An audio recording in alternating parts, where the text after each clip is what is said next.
good morning everyone কি খবৰ আপোনালোকৰ আশা কৰোঁ সকলোৰে ভাল লগতে মোৰো ভাল আজি এটা লং ভিডিঅ' দিম বলক বৰ্তমান মই ৰেডি এতিয়া কাপোৰ পিন্ধিব বাকি আছে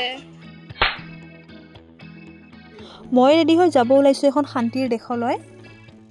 কিছু দূৰ যোৱাৰ পাছতে মই বৰাগাঁও জালুকবাৰী খৰাইঘাট ব্ৰিজ একেলগে গোটেইকেইটা ব্ৰিজ পাৰ কৰিলোঁ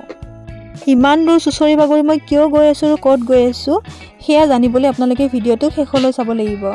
কিছু দূৰ যোৱাৰ পাছতে মোৰ ভোক লাগিলে এয়া অলপমান মই চাহ খাই ল'লোঁ ফাইনেলি বহুত দূৰ অহাৰ পাছত মই মোৰ লোকেশ্যন পাই গ'লোঁ হয় এয়াই হৈছে নাৰিকলী মন্দিৰ দৰং জিলাৰ চিপাজাৰ সমষ্টিৰ অন্তৰ্গত নাৰিকলী শিৱ মন্দিৰ এক ঐতিহ্যময় মন্দিৰ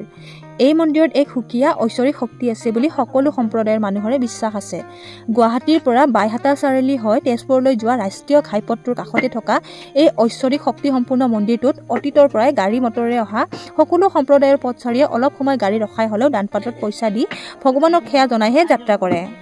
বিশেষকৈ সোমবাৰে অগণন ভক্তৰ সমাগমেৰে গিজগিজাই থাকে নাৰিকলী শিৱ মন্দিৰৰ চৌপাশ মধ্যযুগত কোচ কছাৰী আহোম শাসনৰ সময়ত হিন্দু ধৰ্ম প্ৰচাৰৰ বাবে অসমৰ চাৰিওপিনে এনে বিভিন্ন মঠ মন্দিৰ আৰু ভিন্ন আৰ্হিৰ ভাস্কৰ্যৰ কীৰ্তিচিহ্ন নিৰ্মাণ কৰিছিল এনে পুণ্যধামসমূহৰ ভিতৰত শক্তিবাদৰ মহান্তম মন্দিৰ দৰঙৰ এই নাৰিকলী শিৱ মন্দিৰ বিভিন্ন জনশ্ৰুতি আৰু প্ৰবাদে বৰ্ণনা কৰা মতে এই শিৱ মন্দিৰ হেনো প্ৰথম অৱস্থাত শিলৰ এক মনোমোহা আৰ্হিৰে নিৰ্মাণ কৰা হৈছিল সেই ইয়াৰ পৌৰাণিক নাম শিলৰ সুঁতি বুঢ়া গোহাঁই বুলিও কোৱা হৈছিল শুনা মতে যেতিয়া সেনাপতি কালাপাহাৰে অসমৰ মঠ মন্দিৰবোৰ ভাঙি ফুৰিছিল তেতিয়া এই শিল্পকলাৰ জাক জগমতাৰে নিৰ্মিত মন্দিৰটোও হেনো ভাঙি চুৰমাৰ কৰি দিছিল তাৰপাছত সেই স্থানতে স্থানীয় লোকৰ তত্বাৱধানত পুনৰ নিৰ্মাণ হ'ল বহু বছৰ শিৱ মন্দিৰৰ পুণ্যধাম ভগৱান শিৱৰ নামেৰে ৰজনজাই থকাৰ পাছত নাৰিকলী গাঁৱত সংগীধৰ নাথৰ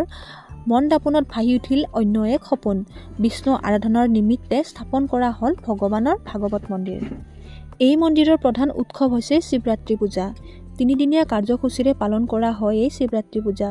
হাজাৰ হাজাৰ ভক্তৰ সমাগমৰ মাজত শিৱৰাত্ৰিৰ মাংগলিক পৰিৱেশত সৰগত পৰিণত হয় নাৰিকলী শিৱ মন্দিৰৰ পুণ্যধাম ইয়াৰ উপৰিও প্ৰতি বছৰে অসমীয়া আঘোণ মাহত 1 তাৰিখৰ পৰা তিনিদিনীয়া কাৰ্যসূচীৰে পালন কৰা হয় ভাগৱত পাঠ